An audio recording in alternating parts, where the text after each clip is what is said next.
Let us all stand to read the Gospel of the Lord from 1 Corinthians chapter 15, verse 58.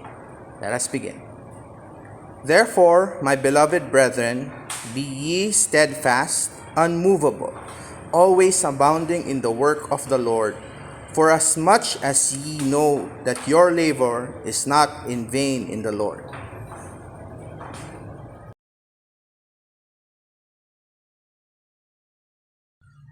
Tayo po ay manalangin. Amang banal, Diyos na makapangyarihan, na aming sinasamba at pinapapurihan sa ikalang gabi na pagdiriwang ng aming 32nd Missions Conference at 56th Church Anniversary na online live na ginaganap sa oras na ito. Dalangin ko, O Diyos, na nawa pagpalain mo ang programang aming ginaganap sa kasalukuyan upang kayo, O Diyos, ang aming maitaas at maparangalan sa gabing ito. At sa susunod pang mga gabi, gabayan mo kami kasama ang aming mga misyonero, pastor na iyong mga lingkod sa gawaing misyon sa iba't ibang lugar ng aming bansa at maging nasa ibang bansa. Kayo, O Diyos, ang kumilos na sa pamamagitan ng inyong salita na aming mapakinggan mula sa tagapagsalita sa gabing ito na magbibigay hamon sa bawat isa sa amin na sa kabila ng aming kalagayan sa panahong ito dulot ng pandemyang COVID-19, kami ay patuloy na makapaglingkod sa inyo sa pamamagitan ng social media na aming nagagamit sa panahong ito. Kayo, O Diyos, nawa at ang iyong salita na aming mapakinggan sa gabing ito maging hamon sa bawat misyonero, pastor at sa lahat ng mga membro ng Bethany Baptist Church Cubao at maging ang mga bisita, tagapanood at tagapakinig sa gawaing ito na kami, O Diyos, ay mananatiling matatag, huwag matinag at lalo pang maging masipag sa paglilingkod sa inyo sa kabila ng kahirapan, krisis na dulot ng COVID-19. Dalangin ko rin, O Diyos, ang mga magsasagawa, kumikilos upang mapabuti at maisaayos at maging matagumpay ang gawaing ito. Ang lahat ng ito ay aming dalangin sa pangalan ng iyong bugtong na anak at aming Panginoong Hesus. Amen.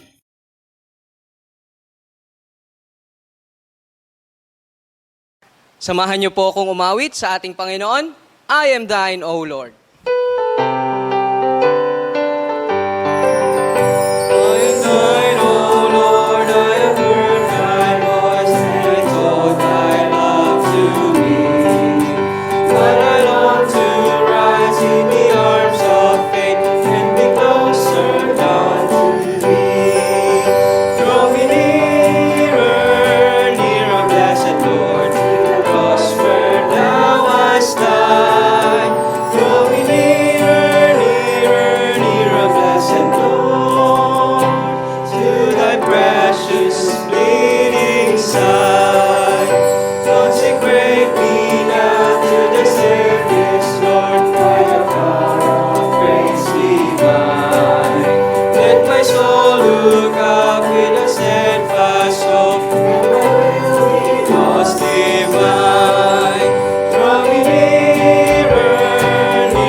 Patuloy po tayo magpuri sa ating Panginoon. Each step I take.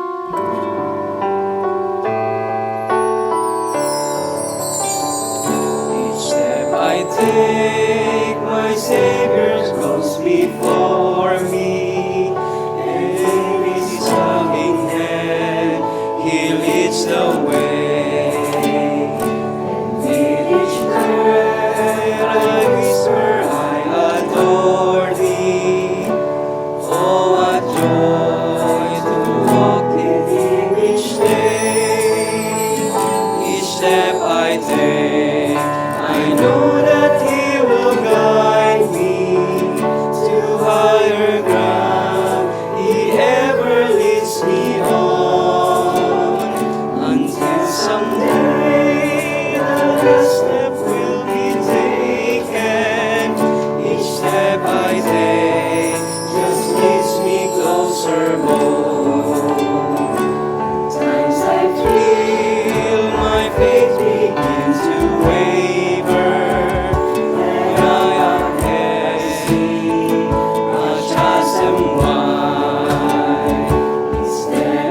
turn and look up to my Savior.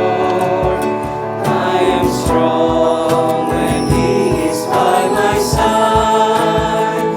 Each step I take, I know that He will guide me to higher ground. He ever leads me on until someday the last step will be taken.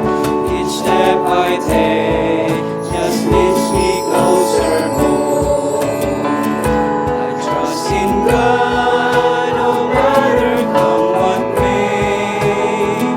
Our life eternal is in His hand. He holds the key that opens up the way that will lead to the promised land. Each step I take, I know that He will guide me to higher ground. He ever leads me home until someday the last steps will be taken. Each step I take just leads me closer home.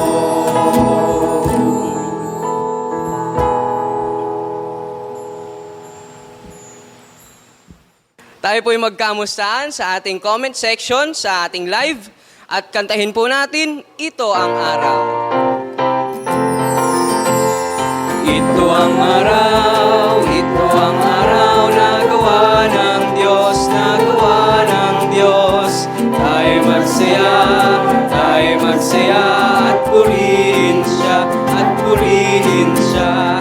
Ito ang araw na gawa ng Diyos, tayo magsaya at purihin siya. Ito ang araw na gawa ng Diyos. Ito ang araw na gawa ng Diyos, na gawa ng Diyos. Tayo magsaya at purihin siya, at purihin siya. Ito ang araw na gawa ng Diyos, tayo magsaya at purihin siya.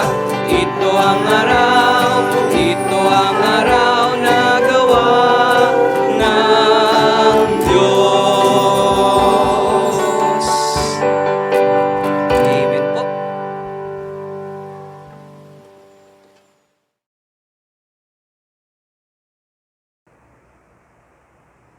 Magandang gabi po sa inyo lahat. Tayo po nasa ikalawang gabi na ating pong Missions Conference and Church Anniversary Celebration. At nawa po kayo po pinagpalang kahapon sa ating unang gabi. At nawa tayo umasa pa na higit mga pagkapala ngayong gabi. Nawa po ating pong iniisip palagi ay paano ba ako hamunin ng Panginoon para sa kanyang gawain. At mamaya makapilig po tayo ng isang hahamon sa atin, ng isang tanging speaker. Wala po sa Australia, para bigyan mo tayo ng salita ng Panginoon na niniwala ko magiging hamon sigla na ating puso. Kaya huwag kayo alis mga minamahal, stay put sa inyong mga tahanan at tayo po sama-samang magpuri at sumamba sa ating Panginoon.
Tayo po'y pinagpala sa gabing ito. Panoorin po natin ang mga natatanging bilang.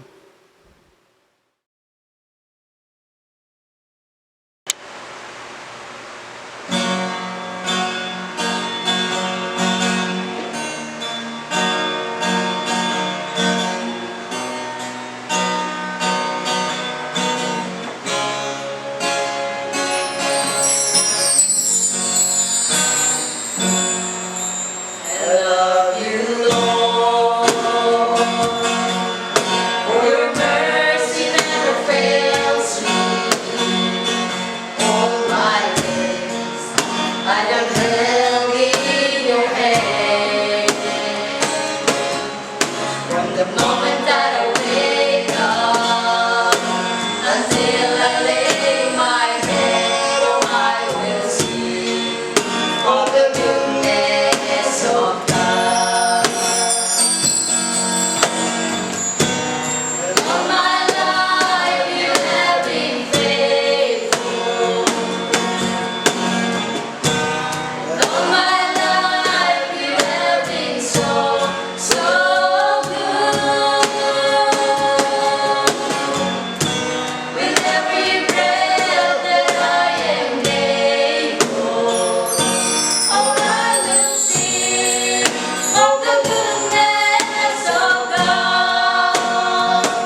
Jesus.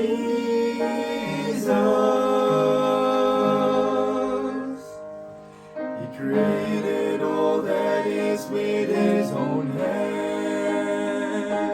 and yet the smallest need he understands. There is no other name.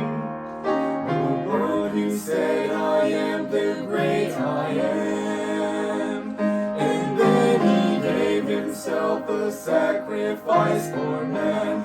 There is no other name. Let every tongue proclaim and sing the name of Jesus. Magnify and praise the name of Jesus. No other name but Jesus. There's power in the precious name of Jesus. Jesus, Messiah, King of kings and Lord of lords. No other name but Jesus. There's power in the precious name of Jesus.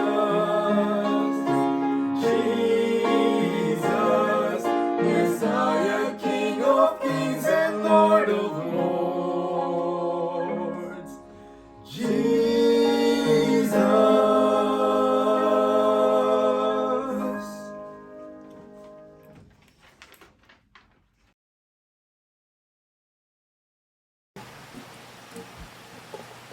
Ikaw ba'y natatakot tumawid sa landas? Huwag kang matakot, kapatid.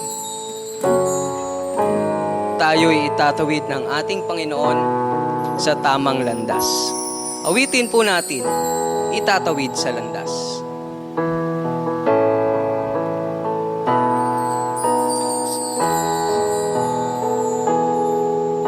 Sa bawat dahon ng aklat ng buhay, bakas ang luha na tumatangay. Inaanod ang pag-asa, unti-unting nawawala. Haligi ng munting daigdig ko, minsay nanlalamig na rin ang araw. Ihip ng hangin may giniginaw, nalulumo, nalulumbay, hanap ay isang gabay. Sa piling mo hindi mabibigo, kahit magunaw man ang daigdig, lisanin man ang init ang mundong nanlalamig. Kahit na sa daan magkabilay bangin, ikaw pa rin, O Diyos, ikaw pa rin. Pag-ibig mo'y hindi magwawakas, kalinga mo, O Diyos, ang siyang magbibigay lakas. Sa anumang panganib, tinituan ang iyong pagliligtas.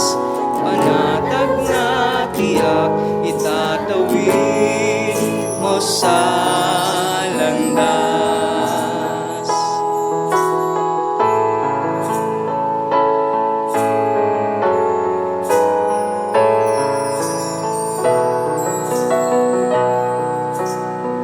Sa tadhana'y di na isang buhi, pawang sa gabal ang sinasabi. Ikaw ang siyang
May the Lord find us faithful.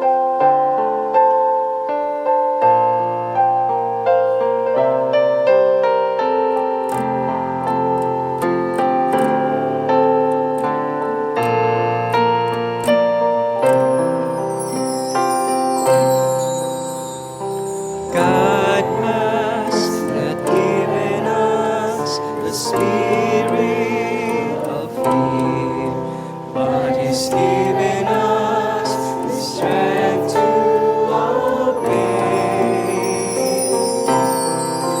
With power and sound mind, we love the unfailing kind of being shame of His way. May the Lord find us faithful. May His word be our banner held high. May the Lord find us faithful every day, though we live, though we die.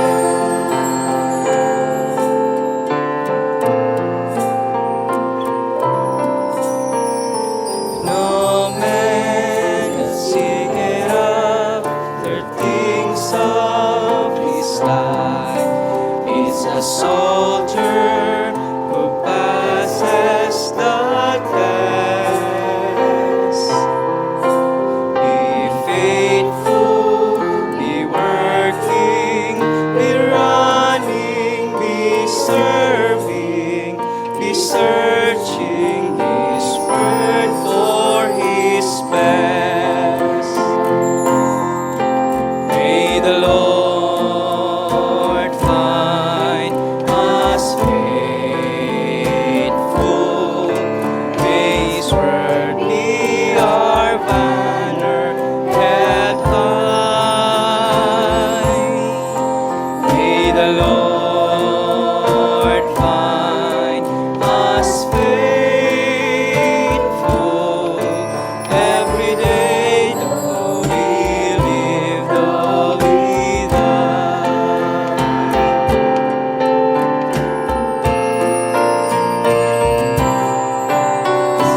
We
Magandang araw po sa inyo lahat. As we used to say as a greeting here in our area, we call this good day everyone. Good day. Kay ganda po ng araw. Ngayon po ay narito po ako. Ako po ay tinawag na maging missionary dito po sa Australia. Particularly po dito po sa New South Wales. Popularly known as Sydney. Though Sydney is the capital city, subalit kami po ay wala mismo doon sa Sydney City. Kami po ay nandito sa area po sa tinatawag na local government unit ng Blacktown. Ito po ay under sa council, political council po ng Blacktown. We as a church group, we call ourselves and we agreed to have a title as Covenant Baptist Church West Sydney. And the area we are covering are about at least 3 suburb cities. Una po ang Doonside, where we are renting a chapel hall of a school, Mountain View Adventist College. Pag Sabado, meron dong Saturday Church, which is Adventist Church. Pag Sunday, andun po yung Baptist Church. Kami po yon ang Covenant Baptist Church West Sydney. Also, we are covering Blacktown City, Rooty Hill, and Mount Druitt. They are all suburb city of Blacktown Council. Kami po nakatira dito sa Mount Druitt. Kaming dalawa ni Jana ay dito sa bahay na to. Si Jiraiya, Hannah, and JT ay doon po sa kabilang parallel street po ron. Kung ating pong babiyahin ay about 7 minutes without traffic. Ang aming pong ministry ay yung mga pamilya na Pilipino na naghanap ng church. Yung iba naman po nakilala namin. Pagdating po namin dito, sila na po yun na Kristiyano at yan ang aming tinulungan, inasistahan. At gayon din naman, we are having a ministry of visitation. By the way, nagsimula po kami noong 2006 dito. Dumating kami September 1 to 2006. And then, we have a mission meeting, so church mission outreaches being assisted and sponsored by Lumea Baptist Church. Then finally, we agreed upon all those members to gather as a church, and thus we call ourselves Covenant Baptist Church West Sydney. Because during that time, 2010, I am teaching and discussing the principles and doctrine of church covenant. Nung magtanong na ako, anong suggestion nila, kung anong tatawagin sa church group, nagkasundo, tawagin daw Covenant Baptist Church. Nilagyan ko po ng lugar, West Sydney. Ayan po, kami po yun. At ako po ay naging pastor nila noong 2010. Pero nagsimula kami ng 2006. Hanggang sa 2010 na-organize po ang aming pong mission work. Kami nga po ay magkakaroon ng anniversary sa December. Usually every first Sunday of December. Pero dito po sa aming inuupahan ay hindi kami pwedeng mag-conduct ng first Sunday sa ngayon dahil kasi kanila po yung lugar at ang school daw magkakaroon ng school fair at magkakaroon ng maingay during Sunday. Para sa kanila Sunday regular lang yun eh. Hindi po yung church day nila kaya naapektuhan kami. Second Sunday po aming magiging anniversary church service. Kaya yan po. Ang aking pong memory verse, hindi po memory verse, my favorite verse, mula pa po nung young people ako. Psalm 37 verse 4. Ang sabi po rito ay, I sought the Lord, and He heard me, and freed me from all my fears. Tingnan ko, chichiking ko lang minsan na ano rin po ako, di ba? Medyo, pero yun talaga ang aking life verse. Sabi nga po basahin ko po ulit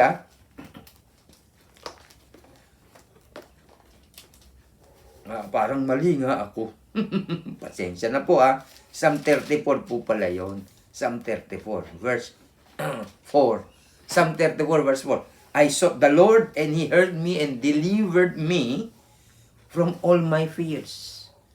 I recognize na kahit na po ganito na akong katagal na Kristiyano, ganito ang aking edad, I am 30 again, meron pa rin akong fears. But every time I call the Lord, I am assured of His answer. I am assured of His comfort, of His delivery. Iyan po ang inyo pong missionary dito po sa New South Wales, known as Sydney, Australia.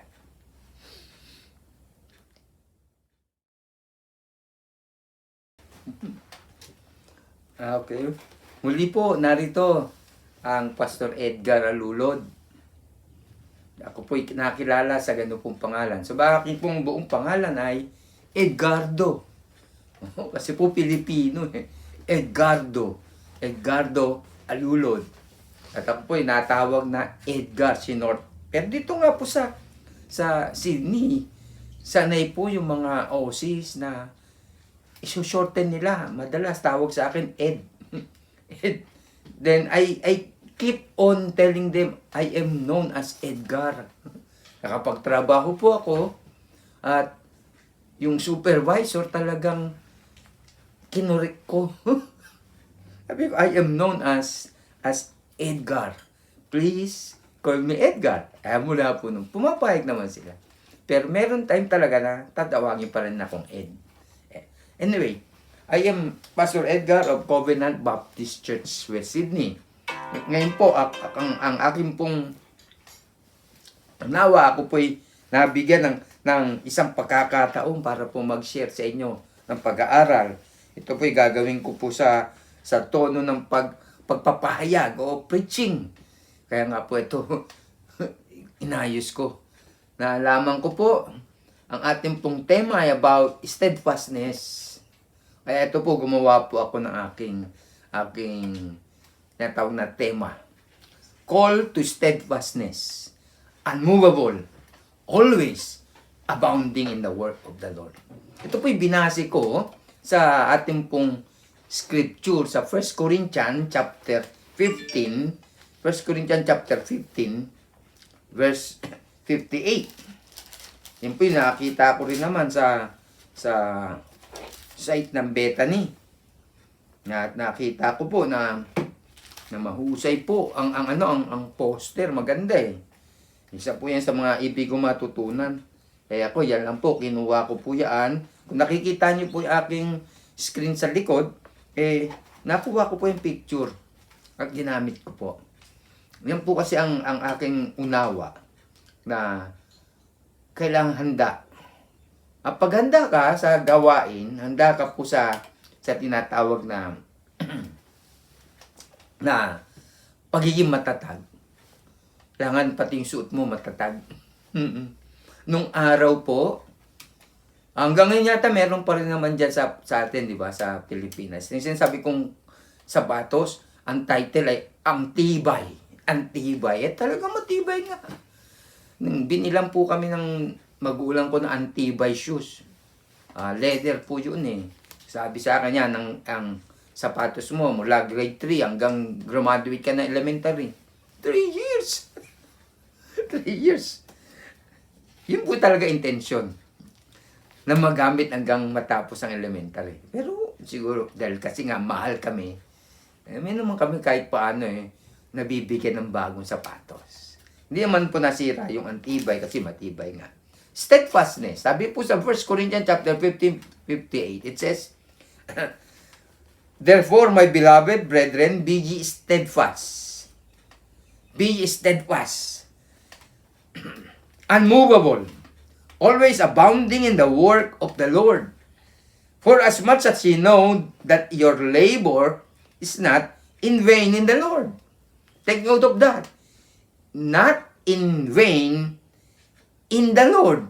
Maring sa ibang tao po, walang saysayaan. Hindi nila sasaysayin yan, hindi nila pahalagaan yan, subalit sa Panginoon ng anumang pong gawain natin. ito po ay napakahusay at mahalaga sa Panginoon. Kaya nga po yung ating pong tema ngayon, lalo tigit ang aking po tatalakayin sa inyo. Call to steadfastness, unmovable, always abounding in the work of the Lord. Tayo po'y manalangin. Panginoon, salamat po sa pagkakataong ito, lalo po sa aming pong pag-aaral. Nawa, Panginoon, ang mga bagay na ito ay hindi po magmistulang aralin lamang, bagkus ito po'y maging mahusay na mensahe sa amin, sa bawat isa na makapakikinig. At kami po'y mapaalalahanan at magkaroon po kami ng matututuhan kung paano kami lalakad na may katatagan, paano po kami maglilingkod na meron pong kahusayan. Nawa, Panginoon, pagpalain mo pong bawat isa. Sa ganito pong pag-aaral ay kami po'y magkaroon ng kasiyahan at kahusayan upang sa amin pong paglakad, pagganap ng gawain at paglilingkod ay matupad po namin ang layunin na ikaw po ang naglatag para sa amin. Lalo tikit sa amin pong mga bahagi at mga responsibilidad sa amin pong local congregation. Pagpalain mo po kami, lalo na po sa amin ngayon pagdiriwang ng anibersaryo ng Bethany Baptist Church Cubao. Pagpalain mo po ang pastor doon. Pagpalain mo po ang mga pastor na dadalo. Kaya hindi po makamanggagawa. Bigyan mo po kami ng pagkakataong maiangat namin, maitaas sa iyong pangalan. Ayon po sa pagpapalang pinagkaloob mo po sa amin. Ito po aming samot dalangin sa ngalan ng Panginoong Yesus. Amen. Amen. Amen. Kay husay po, di po ba? Kaya mahusay po na ating alamin muna. Ano ba ang maibig sabihin nitong salitang yan? Steadfastness. Steadfastness. Kung sakali nga po nakikita nyo yung picture dyan sa likuran ko, mapapansin nyo po yan, ang lalaking ito ay nakasuot ng boots. Sa ating po mga Pilipino, pagka nakita, tawag kagad combat boots. Kasi nga, sa kasanayan po natin at kultura natin ang magkaroon ng ganyan training. Sa palagay ko nga pala, iba hindi na rin sanay dahil kasi hindi na mandatory ang ROTC o CAT dyan sa Pilipinas. Actually, dito wala nga ganyan eh. Pero ang sinasabi ko, naging kalinangan na natin yan na kapag ikaw ay sasabak sa gawain, meron ka dapat na suot na matibay dapat. Ganyan din po prinsipyo. Kaya nga sabi, kung gayon, maging handa ka. Dapat tayo ay maging matatag. Yung pala, ibig sabihin ng steadfast. Inanap ko po yung steadfast. Matatag. Malakas. O yung sa eksaktong salita, yung akma na meron pong steadiness. Yan ang steadfast. Pero hindi naman po steady ka lang, kundi ito'y nagpapatuloy na merong katatagan. Ngayon, nakita ko po ang isang salita, ulirit susunod, steadfast, unmovable. Inaral ko po ito. Ano ba itong unmovable? Kami ng steadfast, unmovable. Meron bang steadfast na movable? Kung movement ng paghuhusayan, kung ikay nagmumove, dapat matatag kang nagmumove. Pero nung aking pag-aaral, ito pong salitang ito, siya nga pala, kaya ako nalilingon dito po sa aking kanan. Nandito po yung aking kodigo. Okay? Minsan nalilingon ako ron. Okay? Ang steadfastness, ito po ay patungkol sa inner strength. Things that you have been prepared of inside going out. Yan po is being steadfast. That it is of true definition. A steadfast person is someone who has a reserved strength. A strength that came from what you have understand. What you have prepared for yourself. Ayun po yung being steadfast. Kaya nga sabihin, ang panawagan nga therefore, be ye steadfast. Mamaya po, matalakay natin yung bakit nga ba, no? How about unmovable? Dahil po sa mga naunang bersikulo, ang mga naging talakayin po ni Paul dito, ni Apostle Paul, patungkol po sa kapaligiran, patungkol sa pagtitimbang ano ang nangyari. Lalo digit yung mga unang bersikulo, di ba? Kaya sabi niya, if you're steadfast, then unmovable. If steadfast is referring to inner strength, unmovable is referring to a status wherein you, as a steadfast person, must be steady enough not to be affected by something from your environment surrounding you. Ayun po ibig sabihin ng unmovable sa versikulong ito. Unmovable, hindi ka basta natitinag sa Tagalog. Dito po ngayon malakas na ang laging hangin, malakas at merong pong natawag na ulan. Sanay na po kami kasi tuwing mag-approach na ang summer, meron po kaming ulan. Hanggang ngayon po, springtime pa sa amin. Ito po yung pagpapala ng Diyos na bago po magkaroon tag-init dito sa Australia, nagdidilig na po ng tubig. At yung mga damo, malalakas na, matataas na, matatibay na. Green na luntian talaga. Isa po yan sa mga aking trade, yung pong pag-lawn mowing, gardening. Kaya naintindihan ko na kung bakit ganon. Ang ibig kong ganito, share, ganito po yun pala, no? Nagtatater po ako. When you are unmovable, it means to say, you have known, you have studied, or you understand the surrounding. Kaya makapaghanda ka. And how you were prepared inside. Kaya mong harapin ito. Yan po ang panawagan ni Apostle Paul sa mga mananampalataya. Be ye steadfast, unmovable. If you are steadfast and you know and recognize such purpose of the Lord in your life, then you will be unmovable. Because unmovable and steadfast is always based on true conviction. True, yung tunay na conviction mo. Na kasi susundin mo ito. Alam nyo ba ang resulta nito? Ayun yun kung kukunin natin yung lohika. Always abounding. Always abounding. Always abounding. Napupuno ka ng sigla, napupuno ka ng kahandaan, at gayon din naman, meron kang laging resulta sa iyong gawain. Always abounding in the work of the Lord. Kasi alam mo, intindi mo, hindi nasasayang ang mga bagay na ito. Hindi nasasayang ang mga bagay na ito. Kaya nga po, nakakatuwa, di ba? May mga iba-ibang picture ako nakita, ganito po kanilang pagdi-deliver. Ayan po, moreover, brethren, I declare unto you. Di ba? Nandiyan din Ito pa maganda, Bakit merong ganyan? Nakita ko ito Ang tao, lalo't higit ngayon, sanay na ang mga Kristiyano. Mga tao, sanay na sila na may nakikita, may nababasa, at meron din naririnig. Kayusa di po ba? Na kung saan, kapag lang nakikinig ka at wala kang nakikita, yung teacher, ayoko naman kumpara yung mga tao, yung mga estudyante nung araw, saka ngayon, na antukin ba yung estudyante nung araw? Kasi yun ang aking patunguhan Kapag lang nakikinig ka, wala talagang teaching aids o additional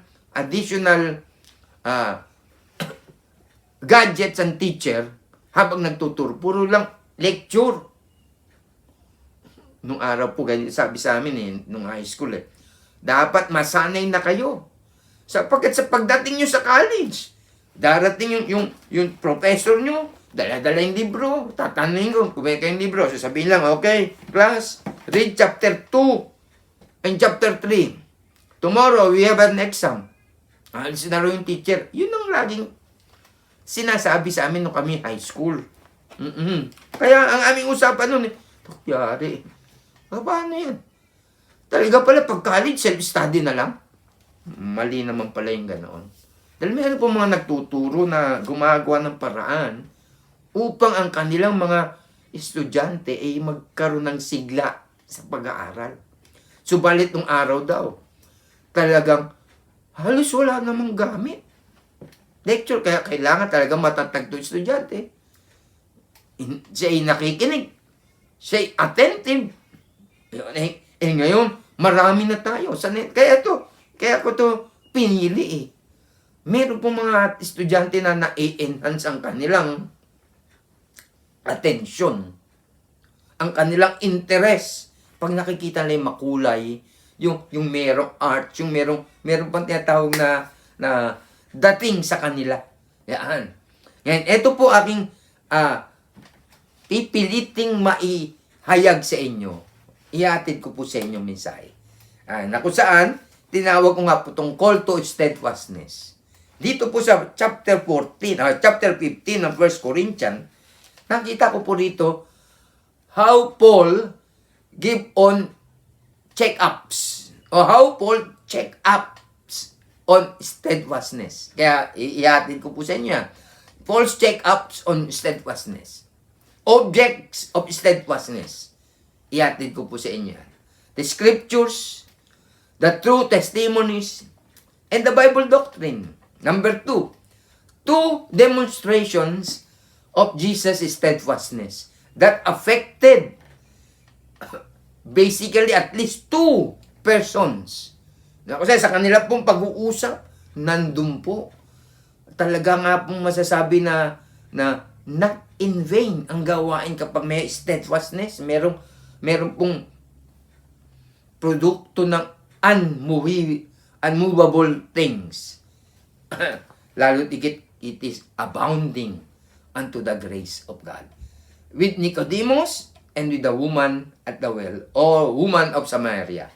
And then, naway makarating ako sa huling ito, being unmovable. Yun po yung tatalakayin ko sa inyo. Tayo po yung magsimula. Na dadala na po tuloy. Ako excited eh. Kasi plano ko po sana makauwi ng Pilipinas ang ganitong season. Pero ang nangyari po, hindi kami pwedeng palabasin.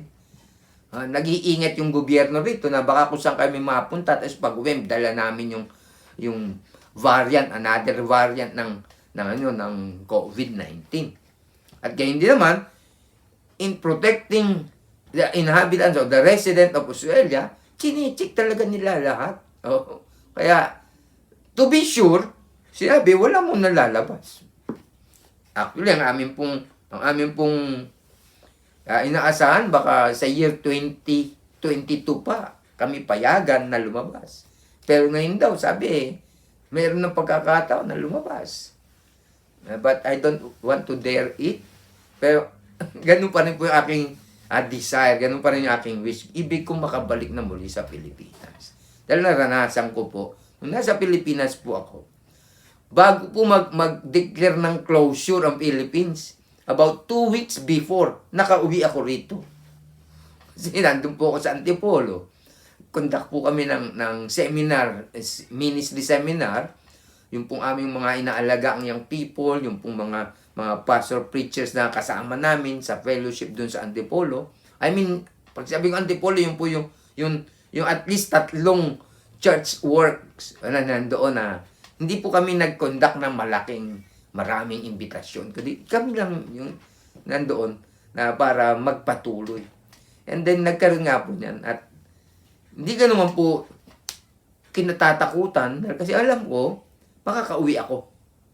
Pero isang magandang pagkakataon na nung ako yung nakauwi na at nakarating na uli rito, nagdeklara ang Pilipinas ng closure dahil sa COVID-19. Kaya ang iniisip ko, yun ay layunin ng Panginoon na ako'y makabalik dito.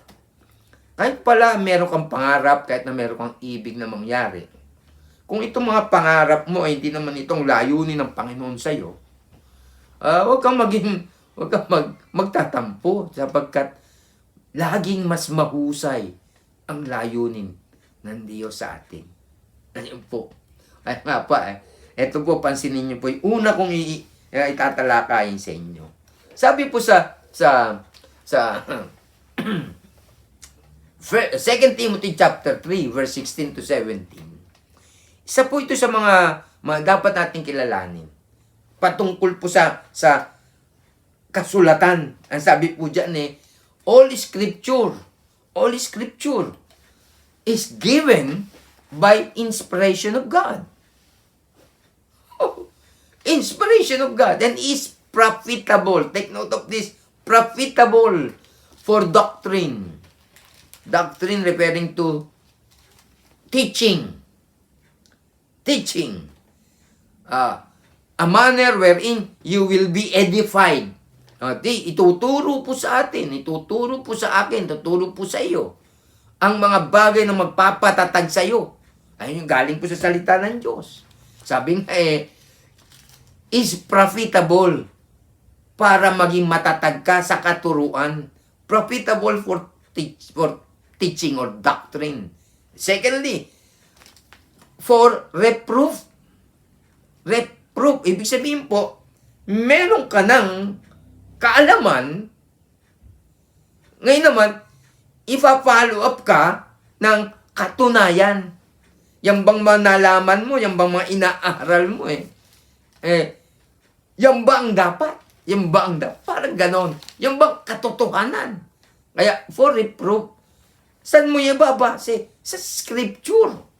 Sa scripture, tatandaan po natin yun na ito'y ginawa, at ito'y sinulat, at ito'y hindi lang tinalakay, kundi ito'y iniutos ni Paul kay Timothy. Na sabi niya, tandaan mo, ang kasulatan, yan ay inspired by God. Actually, kung atin pong aralin yan ng mahusay ito Yung pong inspiration of God yan, referring to the doctrine of God's breathing. God breathed into those holy men to write His mind, to write His message, to write His instruction. Kung papansin niyo po na si Moses sa Leviticus chapter 11, chapter 10 and 11, makikita po natin doon na napakahigpit niya. Oo, kasi siya ang direktang kinausap ng Panginoon, ituro mo to sa buong Israel. Hindi niya sinabi, sabihin mo to. Yung po salitang speak unto Israel, hindi yan po sinabing magsalita ka lang. Hindi, ito pagtuturo. Ihubog mo sila sa ganitong bagay. Ibig ko pong i-share po yan sa inyo. Kasi po dito po sa Leviticus, nagkaroon po ng pagkakataon na first time ng ang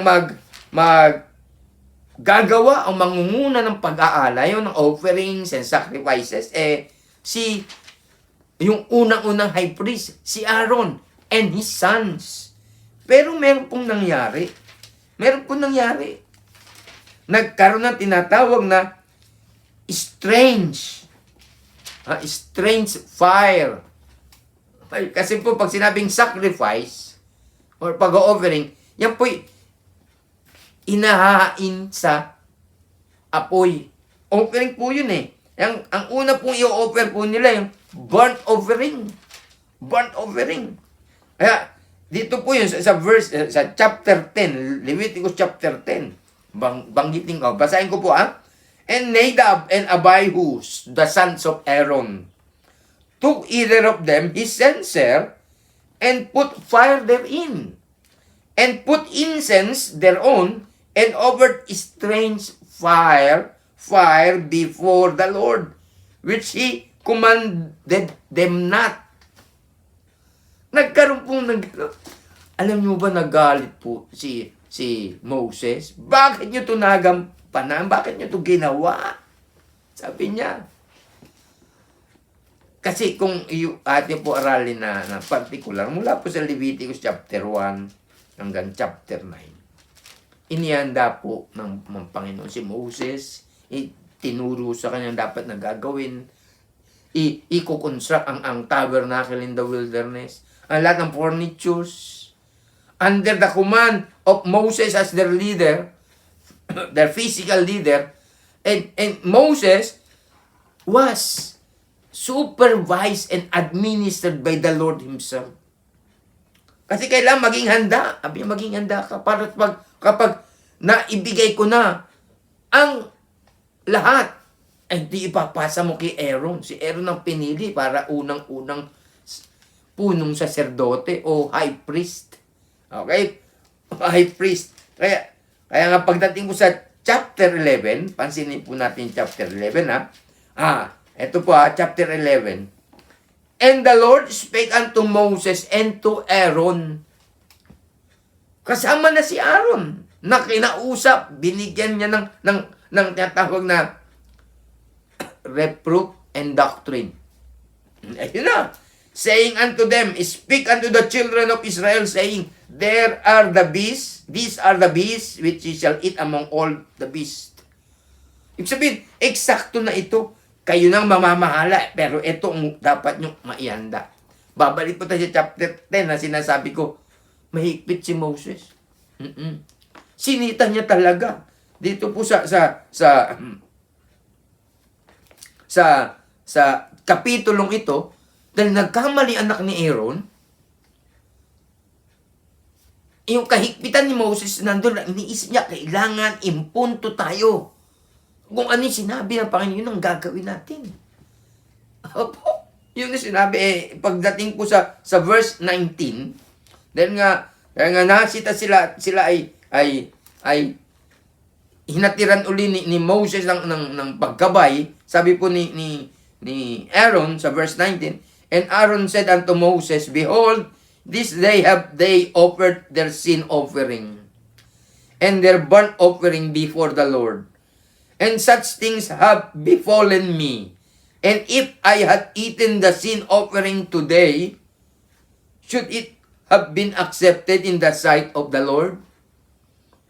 Sabi sa verse 20, yung verse po ng chapter 10. And when Moses heard that, he was content. Ibig sabihin, bumalik uli si Aaron sa tamang pamamaraan.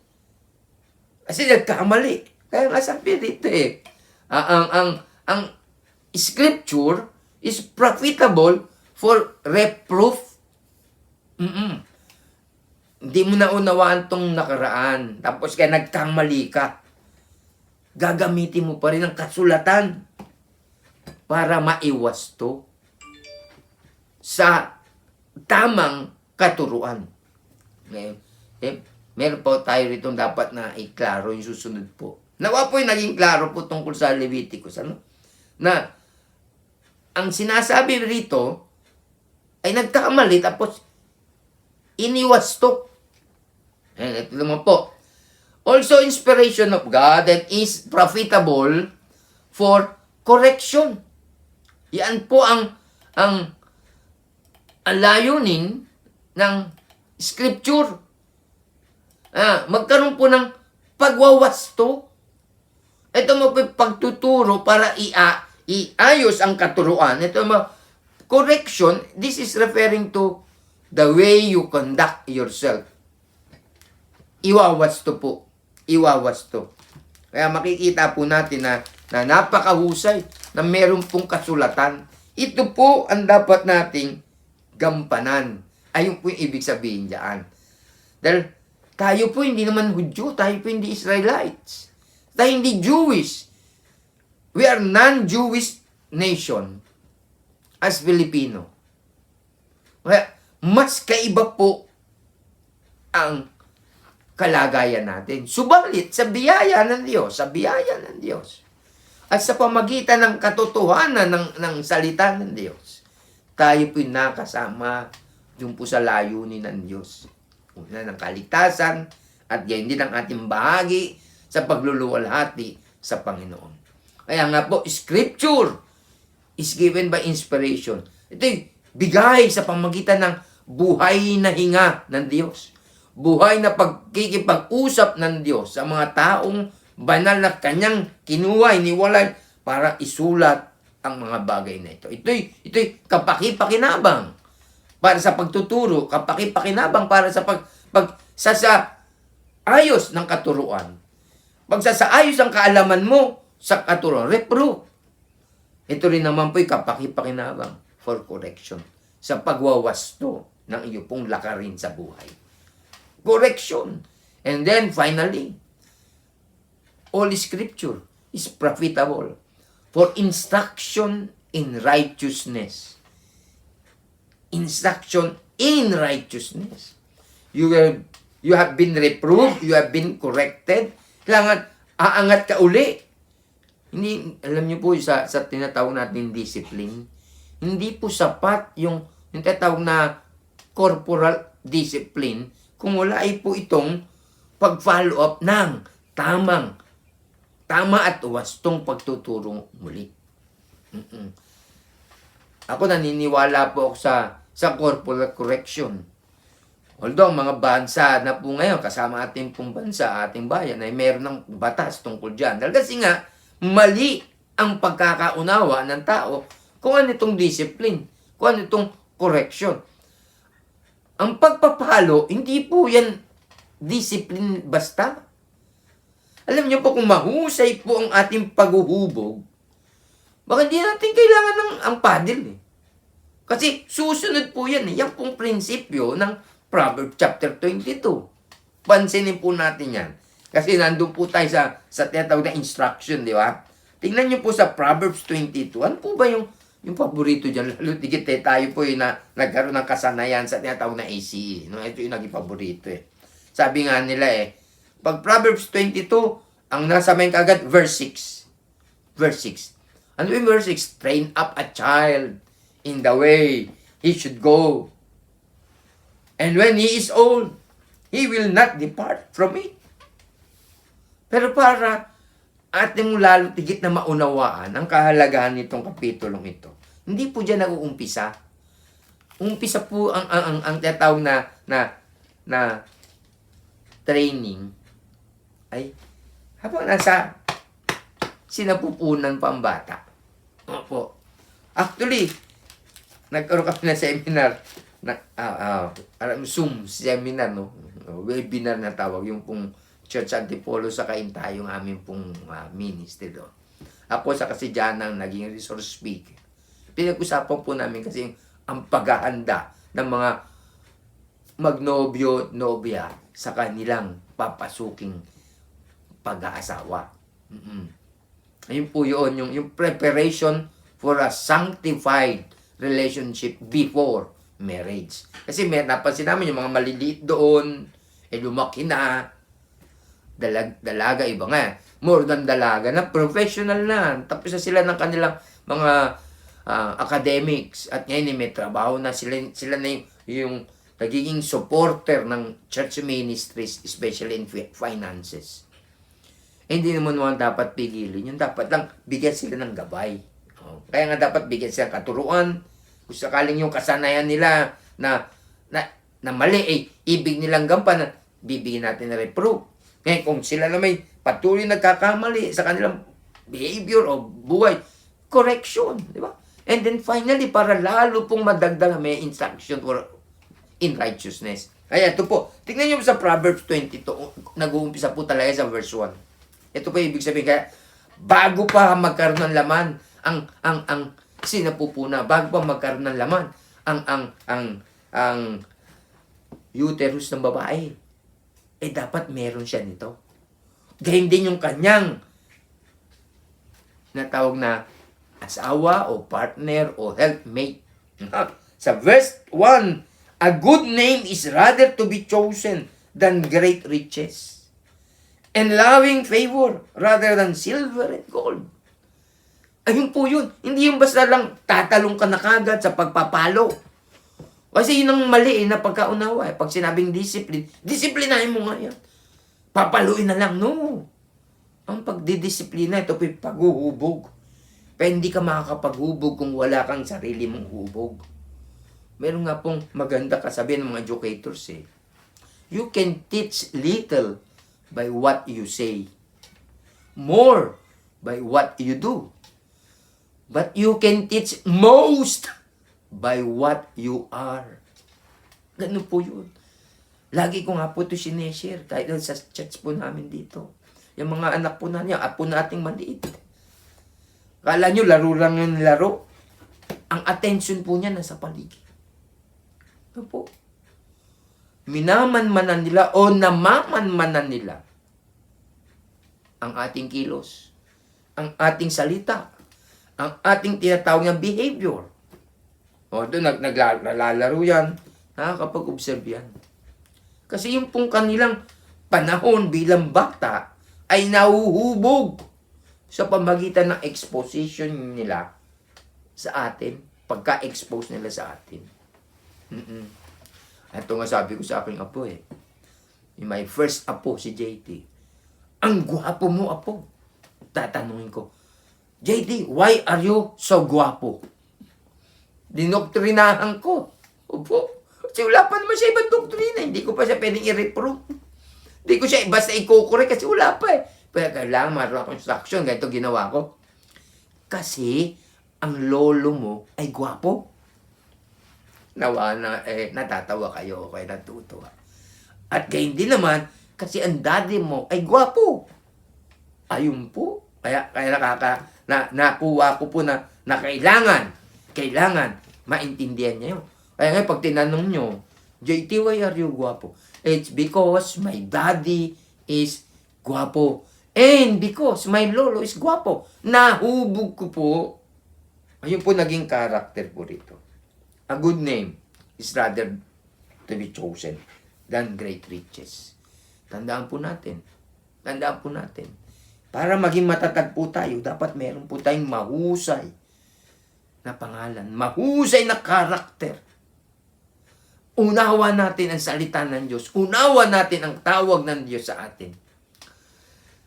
That is instruction in righteousness. Hindi tayo dapat nagtuturo verbally lamang, kundi nagtuturo tayo sa ano na ang meron sa atin. Ano na meron sa atin. Nakakatuwa nga po kung atin pong laging tititigan ang scripture na yan That all scripture is given by the inspiration of God. Kaya gamitin po natin ang salita ng Diyos. Matutunan nawa natin ng mahusay ang salita ng Diyos. Sapagkat dito po na ating maibabangon ang ating pong hindi, yung good na sinasabi po dito, it is divine good. Hindi po equivalent ng good ng tao. It is better, much better than our degree of being good. Hanapin niyo po yung salitang best sa Bible. Wala Pero you know what is we have in the Bible? Instead of best, excellent. Excellence. Yung pong idea ni Paul. Sabi niya, I pursue excellence. The excellence of the Lord Jesus Christ. Kaya nga sabi ni Pedro rin, grow in grace and in the knowledge of the Lord Jesus Christ. Yun po yung ibig sabihin. Maging handa po tayo. Ngayon, meron pong isang patotoo na ibig kong bigay sa inyo. Nawa po patanggap nyo kung sakaling magtagal ako, no? Ito po, puntahan nyo po. Kilala nyo ba yung friend ni Daniel? Friend ni Daniel.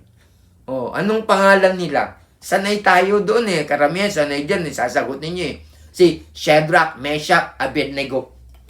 Opo, di ba? Yun po. The testimonies of steadfastness by Daniel and his friends. Ayan. Shadrach, Meshach, Abednego. Daniel 3, verse 16 to 18. Yan po yung testimony nila. Pero alamin muna natin ang kanilang pangalan. Ang tunay po nilang pangalan ay si Daniel. Talagang Daniel pangalan niya. Si Ananias ay si Shadrach. Tama ba ako? Shadrach nga ba? Yes, si Shadrach, si Ananias. Si Meshach ay si Mishael. Si Abednego ay si Azariah. Daniel means, God is my judge. Ananias means, the grace of the Lord. Mishael means, He is. He that is the strong God. And Azariah, the Lord is a help. Is a help. O pwede natin gawin, the Lord is my help. Ayan po yan. May akong anak, pinangalanan ko po ng Daniel. Because I know God judged me and Jana in grace. Kaya tinawag ko siya, John Daniel.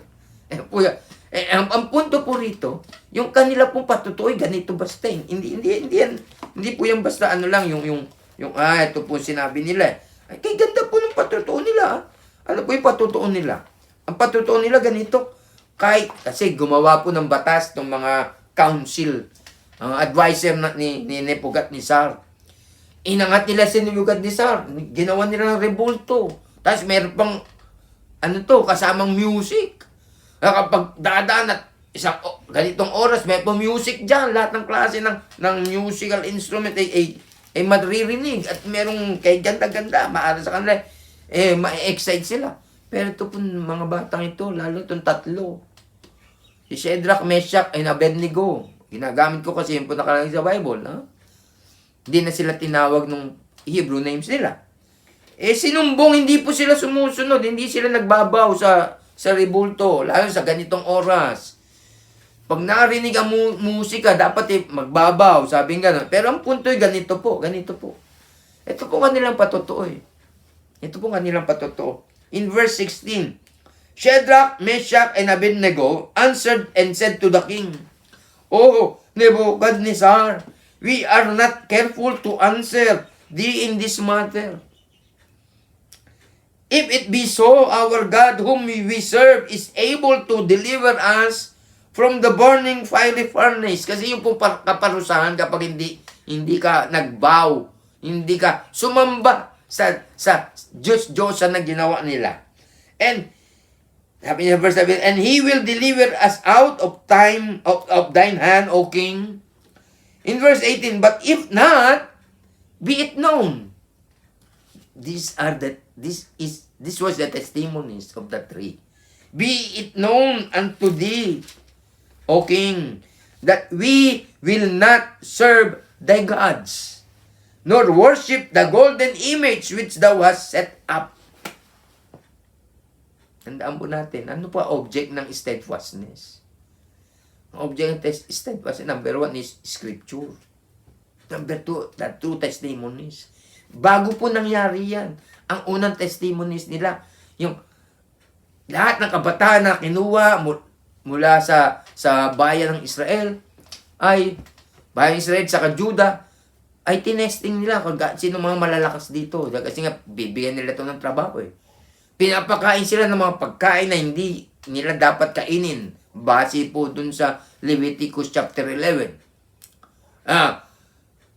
Inahain sa kanila. Sabi nung apat na makabataan, si Daniel, si Ananiah, si Mishael, sabi nila, hindi kami kakain, hindi po kami ganyan. Meron po kaming pamamaraan kung paano kami makikilalang bilang Jewish children. Hinahamon sila sige, ano papakain nyo? Kailangan maging malakas kayo. Eto po, ibigay nyo sa amin. Ayon po sa pagkakatalakay, yung mga gulay lang. Mga herbs. Sabi nila, kami po palalakasin ng Diyos. Hindi po sila naging malakas dahil kasi sa gulay o kinain nila. Hindi, dahil sa pagsunod nila sa salita ng Diyos, sa utos ng Diyos. Kaya nagkaroon ng contest, sila pa rin ang nakitang malalakas at matitibay. The call for steadfastness. Ngayon po, paano po natin ito gagampanan? Paano po natin ito sasagutin itong panawagan na ito? Itong panawagan na ito. Sa 1 Corinthians chapter 15, balik po tayo dyan. No? Una po, ano itong pag-check up ni Paul sa kanila? Sa verse 1, sabi po ni Paul, moreover, brethren, I declare unto you the gospel which I preach unto you, which also ye have received, and wherein ye stand. Yun ang paninindigan nyo. Yung itinuro, yung pinakayag ko sa inyo, at ako'y nagbigay sa inyo ng katotohanan na ito. Ano yun? Itong ebanghelyong ito. Ano ba yung gospel? Sabi ito yung mabuting balita. Pero anong mabuting balita itong sinasabi niya? Ay tandaan niyo po wala pong ibang apostol na nagdeklara ng definition ng gospel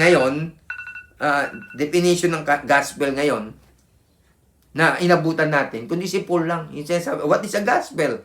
The death, burial, and resurrection of the Lord Jesus Christ. Diba? Si Pedro hindi binanggit.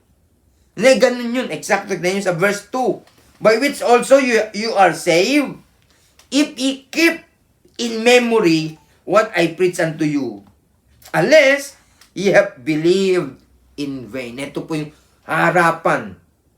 Prangkahan sinasabi ni Paul. Kung kayo nakinig lamang, subalit hindi kayo nanampalataya,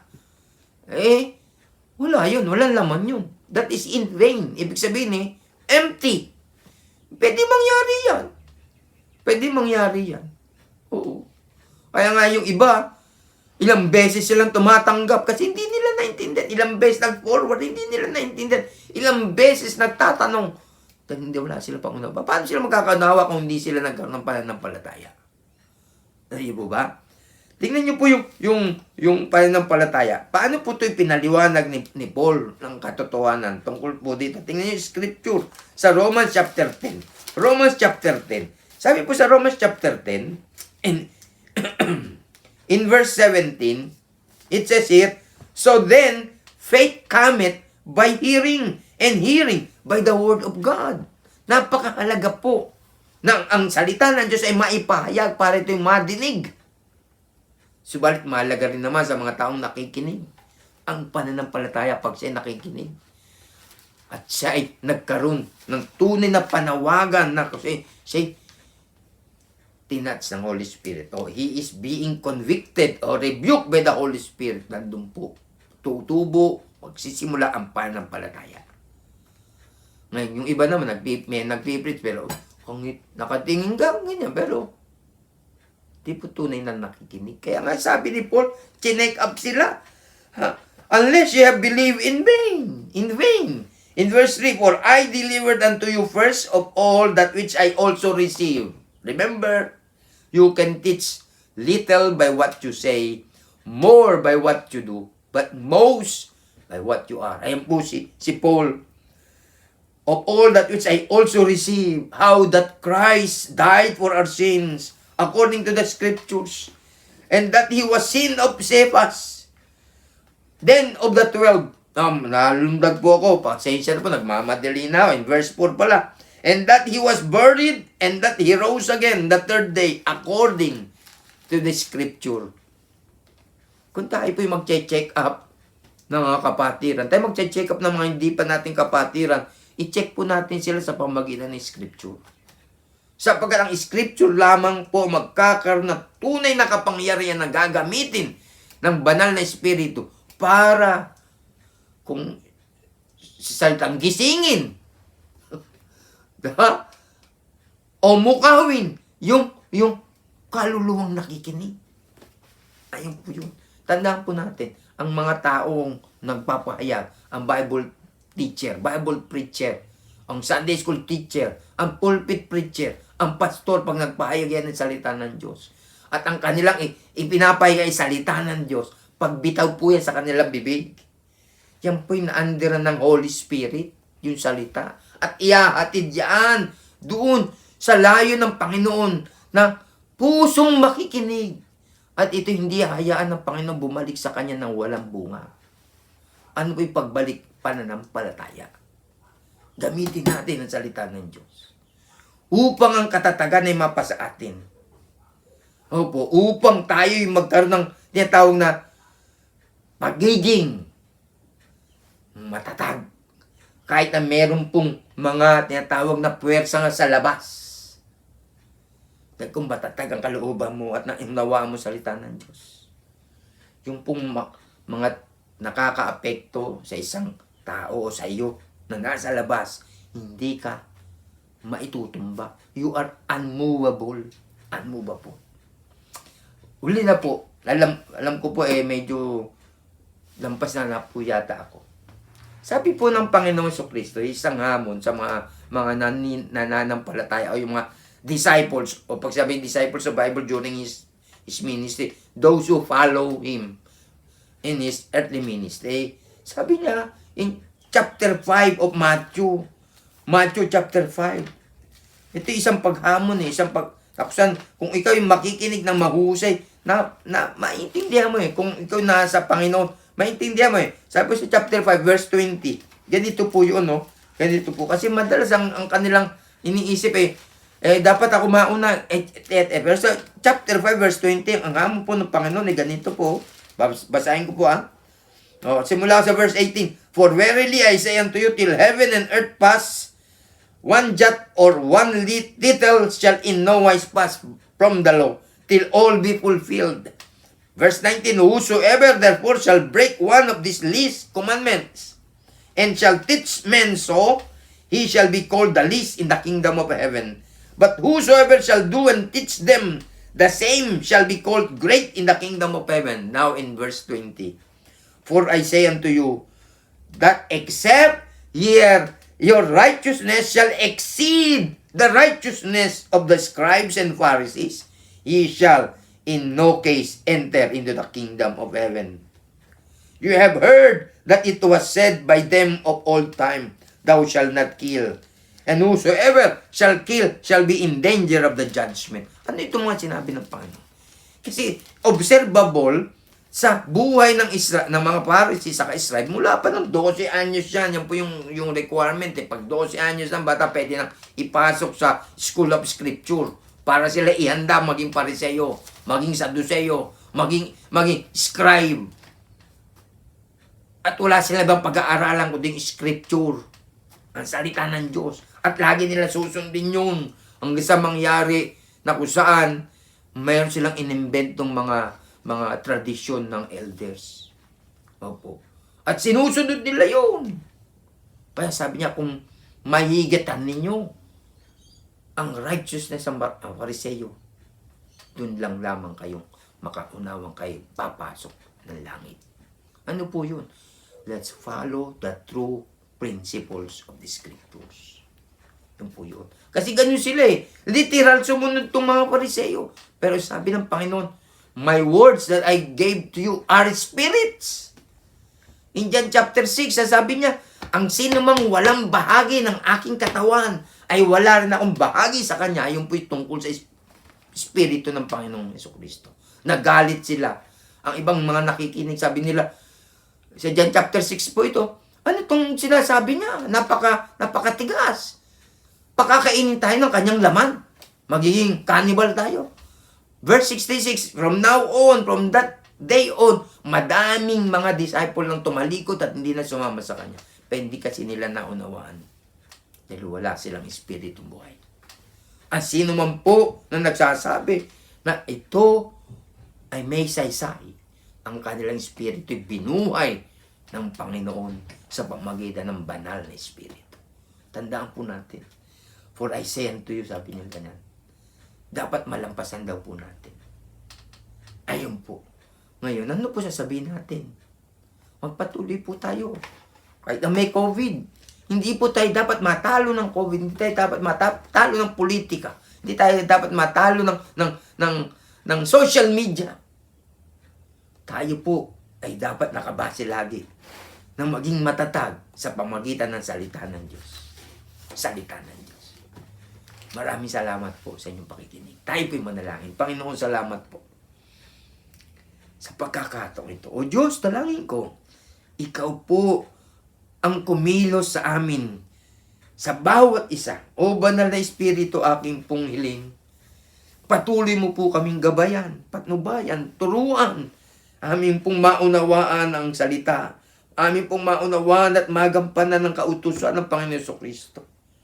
Bigyan kami ng kahandaan upang maging ang katatagan po namin ay magampanan namin.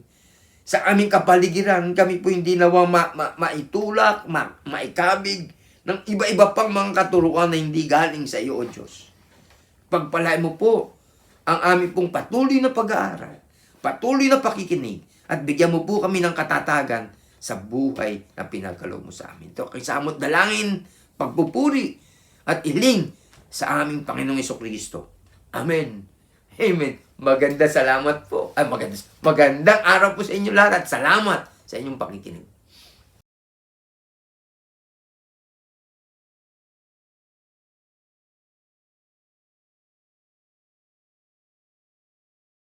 Lukas 6:38.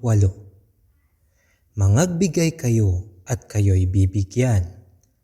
Takal na mabuti, pikpik, liglig, at umaapaw ay ibibigay nila sa inyong kandungan.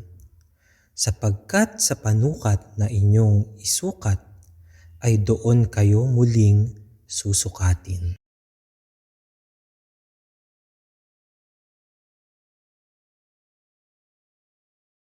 Tayo po ay manalangin. O dakilang Diyos, kami po ay nagpapasalamat sa natapos ng inyong magandang balita. Panginoon, maraming salamat at sa gabing ito ay muli kami natipon ninyo upang kami po ay makapagbigay kapurihan sa inyo. At maraming salamat sa gabing ito, naway pangunahan kami sa aming pagbibigayan, Panginoon. Buksan nawa ninyo ang aming mga puso na makapagbigay na may kagalakan, Panginoon. Tunay nga na patuloy nyo kaming pagpalain, Panginoon, sa bawat paggawa namin, Panginoon, ay sa inyong pangunahan. Tunay nga, Panginoon, nagpapasalamat kami sa mga biyayang ipinagkaloob niyo sa amin, lalo na po sa gabing ito na kami yun. Napuspos, Panginoon, ang inyong banal na Espiritu sa pamamagitan ng inyong magandang balita, Panginoon. Maraming pong salamat, nawa, Panginoon, sa aming mga malilikom, ay gamitin niyo po, Panginoon, bilang instrumento ng pagpapalago ng aming bahay-sambahan. Panginoon, gamitin niyo po ang bawat isa, naway patuloy na maghari ang inyong pag-ibig at kapayapaan sa bawat isa. Maraming pong salamat sa tanging pangalan ni Jesus. Amen.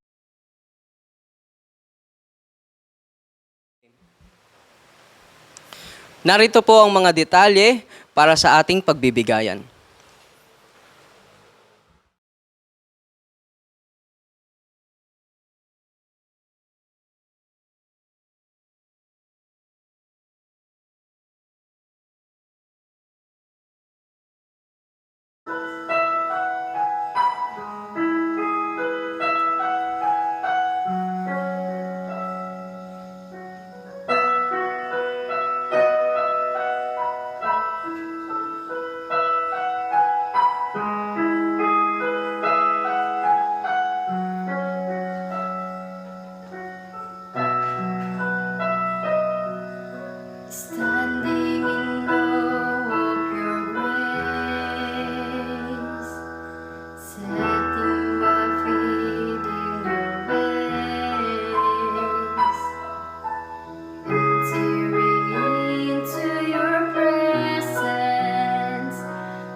serving you for all eternity.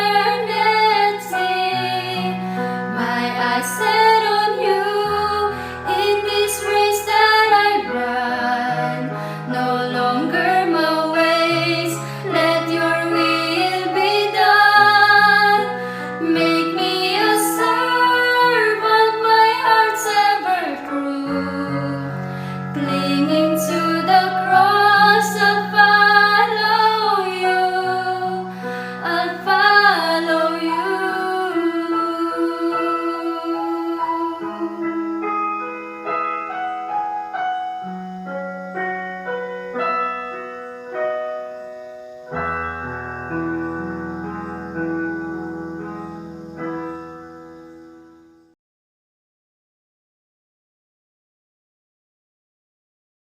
Tayo po ay manalangin.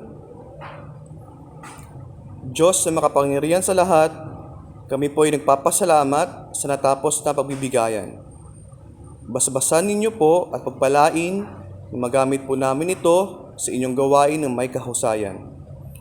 Maraming salamat din po sa salitang aming napakinggan.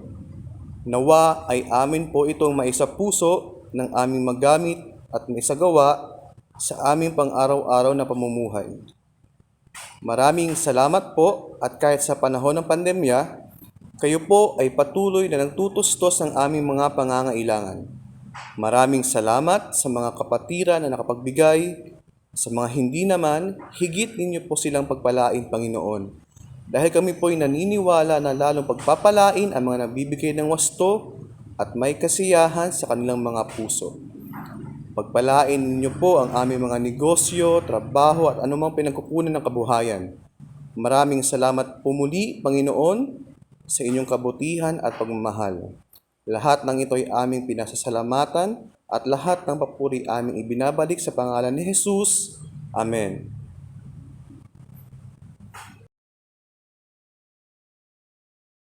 Sa atin pong huling awitin, sabay-sabay po nating kantahin ang ating theme song, Be Strong in the Lord.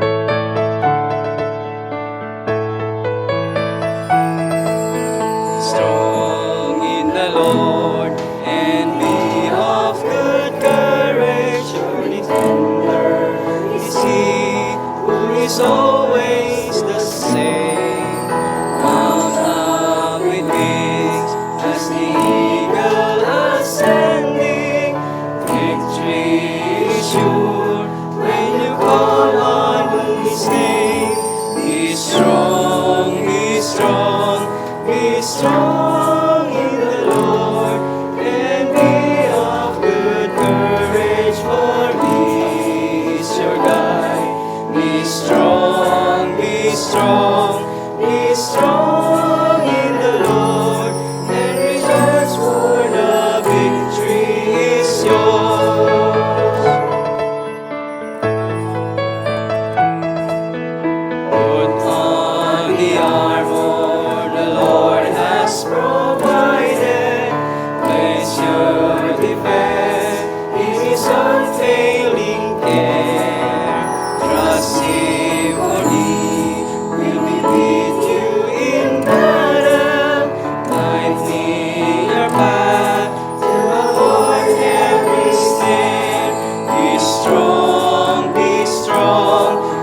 Be strong in the Lord and rejoice, for the victory is yours.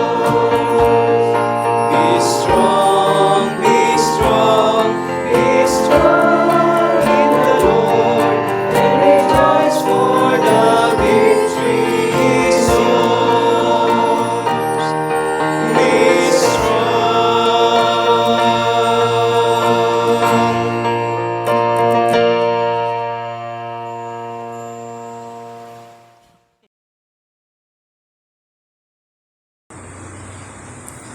Tayo ay manalangin.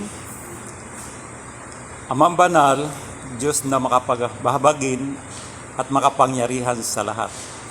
Kami po ay nagpapasalamat sa katatapos ng pangalawang gabi ng aming Missions Conference.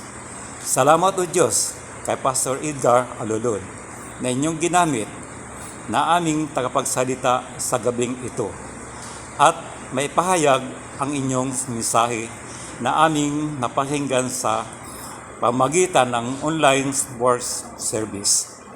Nawa ay inyong pagpalain ang lahat ng mga pastor at misyonero na kasama namin sa gabing ito. Gayon din ang lahat ng mga kapatiran.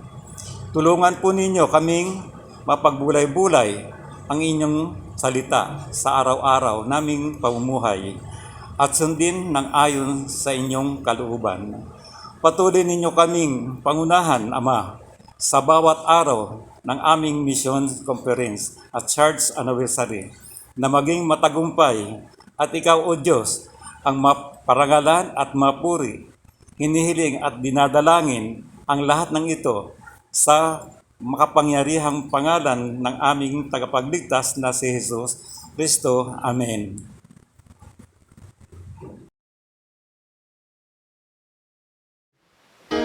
Maraming salamat po sa inyong panonood at pagdalo sa ikalawang gabi ng ating 32nd Missions Conference. Bukas po ng umaga ay unang yugto ng ating mission tour at sa hapon naman po ay ang part 2 ng ating BPAP. At syempre, huwag niyo pong kakalimutan ang pangatlong at huling gabi ng ating 32nd Missions Conference. Sa Diyos ang papuri.